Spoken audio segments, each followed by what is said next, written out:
Hoy nos encontramos en compañía con el doctor Alejandro Melo Florián, médico internista, experto en asuntos médico-regulatorios y farmacovigilancia, docente de posgrado de la Universidad Javeriana de Bogotá. Doctor, muy buenas tardes, es un gusto saludarlo. El gusto es mío y gracias por esta oportunidad, doctor Camilo. Doctor, le voy a hacer unas 3 preguntas para que usted, por favor, antes de su conferencia central, nos dé algunas luces de muchas cosas que necesitamos saber. Como experto en mecanismos regulatorios de farmacovigilancia en Colombia y que conoce la problemática mundial, ¿cree que haya un futuro consensuado en la liberación de las patentes de las vacunas contra el COVID-19? Esa es una pregunta interesante porque parte de los 1.700 millones de personas que ya hay vacunadas en este momento, pues lo han sido gracias a que no se han puesto restricciones de patente. Entonces, pues uno dice, ¿por qué debería haber restricciones de patente si es pandemia? Entonces, pues uno puede dar opiniones a favor y en contra. Entonces, cuando se está haciendo investigación cuesta, la investigación de calidad cuesta, sabemos que la calidad cuesta, sabemos que las personas que hacen la investigación pues son personas que son altamente calificadas y entonces pues este escenario hace que producir resultados confiables y fuera de eso con la premura al corto tiempo pues hace necesario que quien hace una inversión arriba pues quiera tener un retorno. Entonces eso nos lleva al escenario de quién paga. Entonces en este caso pues quiénes son las organizaciones, los países que están en condiciones de poder solventar esta investigación. Entonces seguramente a través de fondos humanitarios, a través de donaciones, a través de sumas que estén pues con la suficiente veeduría como para poder decir listo, se puede hacer investigación de buena calidad y que no tenga las restricciones de patente. Ahora bien, cuando uno mira las noticias, en la Organización Mundial de Comercio está en este momento decidiéndose que no sigan patentes vigentes para las vacunas por lo menos durante 3 años más, pues como hace la experiencia que tenemos de otros escenarios de pandemia y hablo particularmente por ejemplo de la que ocurrió pues hace casi 100 años. El tiempo fue de casi 2 años, entonces lo que tenemos en este momento es que procurar tener una mayor cobertura. Entonces, por el bien de las personas, por el bien de la investigación, esperemos que esa cobertura de patente pues siga dejando el tiempo sin explotar patentes a otros 3 años. Eso está en este momento en manos de la Organización Mundial de Comercio. Doctor, una pregunta que quiero hacerle es, usted con su amplia experiencia que tiene en estos temas, conociendo la problemática política y social de los países del tercer mundo, o más dicho del tercer mundo, ¿usted considera que estas restricciones de las patentes o no restricciones de las patentes están dadas a falta de seguridad en el procesamiento de la vacuna en cada uno de los países, siendo que sabemos de antemano que tienen que tener las mismas condiciones que si las produjeran en sus países de origen? Pero me imagino que esto debe dar algo de temor a algunos directivos de estos grandes laboratorios, pues teniendo en cuenta las condiciones de nosotros, pero también creo yo que puede ser un mecanismo de control, digámoslo así, para poder tener control sobre el país. Yo creo que es muy importante esto. ¿Usted qué piensa de eso, doctor? Pues aquí tenemos un escenario en que el proceso de elaboración de tecnología en salud pues ha tenido tal desarrollo que es un proceso de calidad que se ha vuelto costoso. Entonces, en este momento es un escenario en el cual pues inciden múltiples protagonistas. Por ejemplo, si un laboratorio quiere desarrollar un producto, pues primero necesita tener sus buenas prácticas de manufactura concedidas. Esto implica pues una inversión no pequeña en lo que es la logística y la infraestructura física. Por otra parte, pues está todo un conjunto de talento humano que es bastante capacitado para poder realizar estos procesos.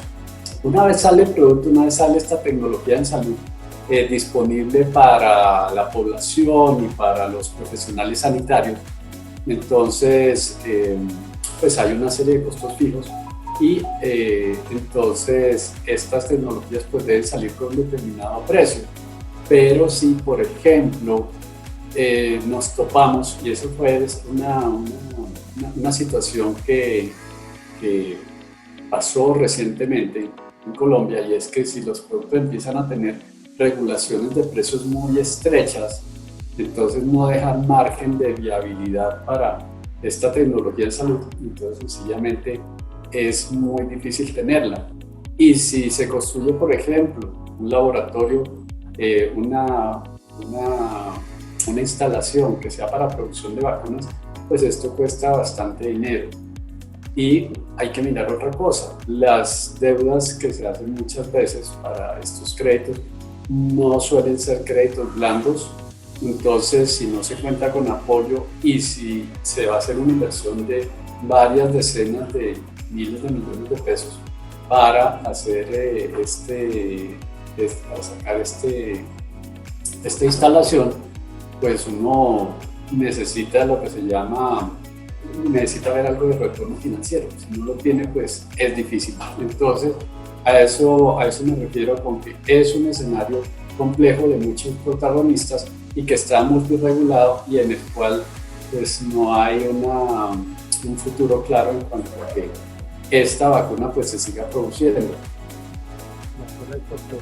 O sea, la producción prácticamente de las vacunas estarían totalmente manejadas por laboratorios privados. El Instituto Nacional de Salud de Colombia no estaría en este momento en la disposición de poder tomar las riendas de la producción de esa vacuna. Sería lo más deseable y de hecho cuando se acometen estas empresas por parte del Estado, pues se necesita que no solamente se produzca una sola vacuna, sino un conjunto de vacunas. Cuando se creó el Instituto Nacional de Salud en su momento, pues está elaborando diferentes vacunas y pues el nivel de calidad llegó a permitirle hacer exportaciones.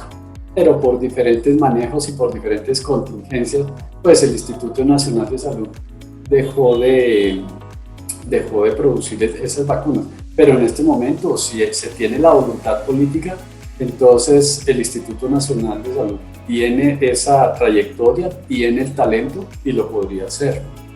Perfecto, pero eso es muy importante, pues pienso que es algo fundamental para poder darle mucha más fuerza a la vacunación de esta pandemia. Doctor, la medicina regenerativa ha abierto muchas puertas a la ingeniería de tejidos. ¿Cómo cree usted que debería ser el futuro y control regulatorio en la fabricación de sustitutos biológicos que mejoren o reemplacen órganos o tejidos, doctor? Oh Dios, esta es la pregunta del $1.000.000.000. Resulta que en este momento, cuando estamos hablando de tejidos para hacer regeneración de órganos, entonces estamos hablando de un escenario de dispositivos médicos. Entonces, por ejemplo, aquí en Colombia, ese estilo de dispositivos médicos, hablemos por ejemplo de una prótesis para una válvula cardíaca, generalmente se hace puede ser con tejido animal o con algún tejido biocompatible. En la medida en que se logre hacer una válvula que, por ejemplo, fuera de 100% células humanas, que fuera mucho más biocompatible, que tuviera poca manipulación, pues este sería un dispositivo médico muchísimo más interesante.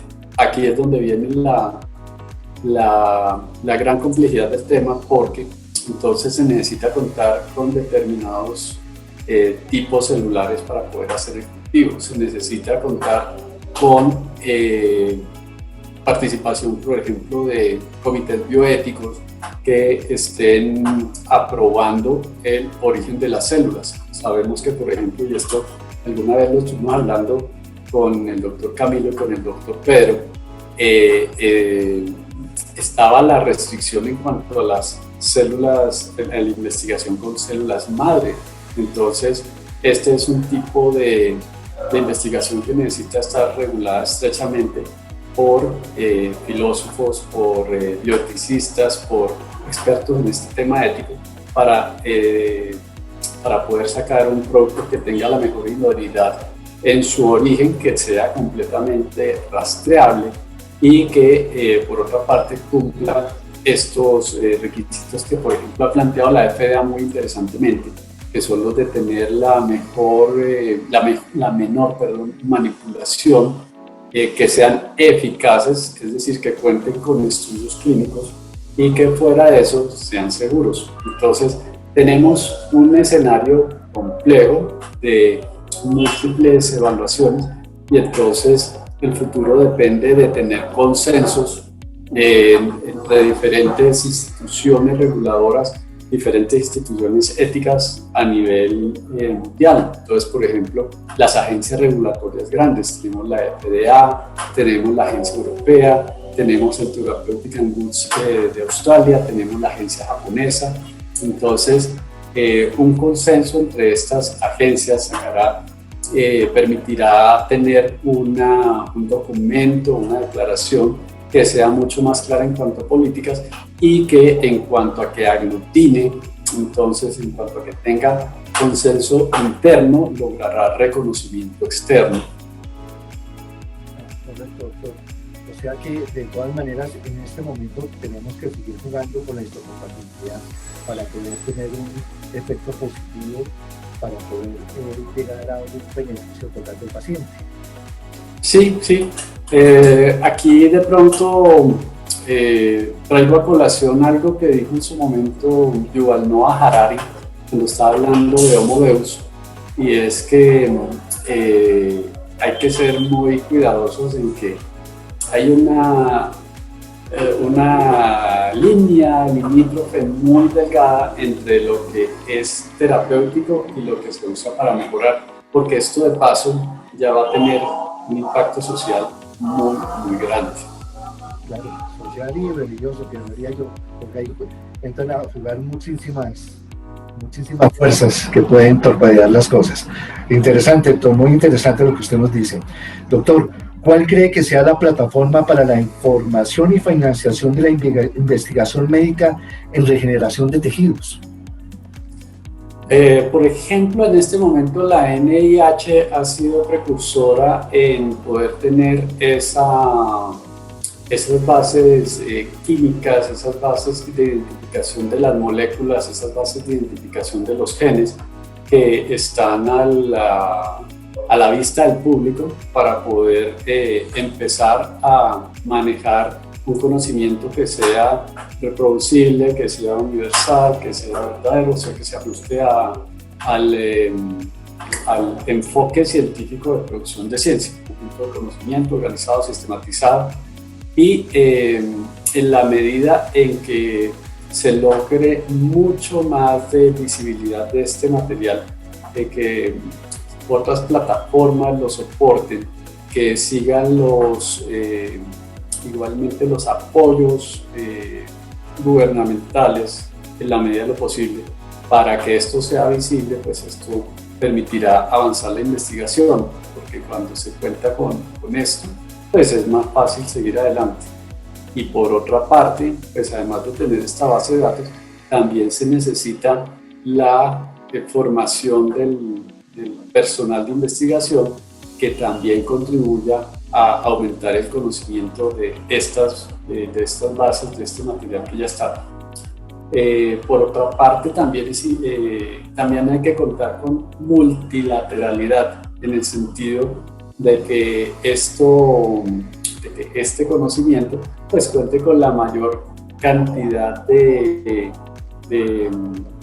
aportantes y de personas que revisan, de personas que estén haciéndole control de calidad a esta información, de tal manera que con lo que se cuente sea una base firme para futuras investigaciones. Doctor, muy amable. En realidad creo que ha sido una entrevista que nos ha dado muchísimas luces sobre a veces temas que no tocamos tanto, pero que son supremamente importantes en toda esta meollo de la medicina y de sus aplicaciones. Creo que su charla central va a ser supremamente interesante y doctor, le agradezco muchísimo el tiempo que usted me ha dedicado para poderlo entrevistar. Estamos muy pendientes de su charla, doctor. Buena tarde. Bueno, Camilo, un gusto, muchos saludos y por favor que todo siga saliendo muy bien. Gracias, doctor. Hasta luego.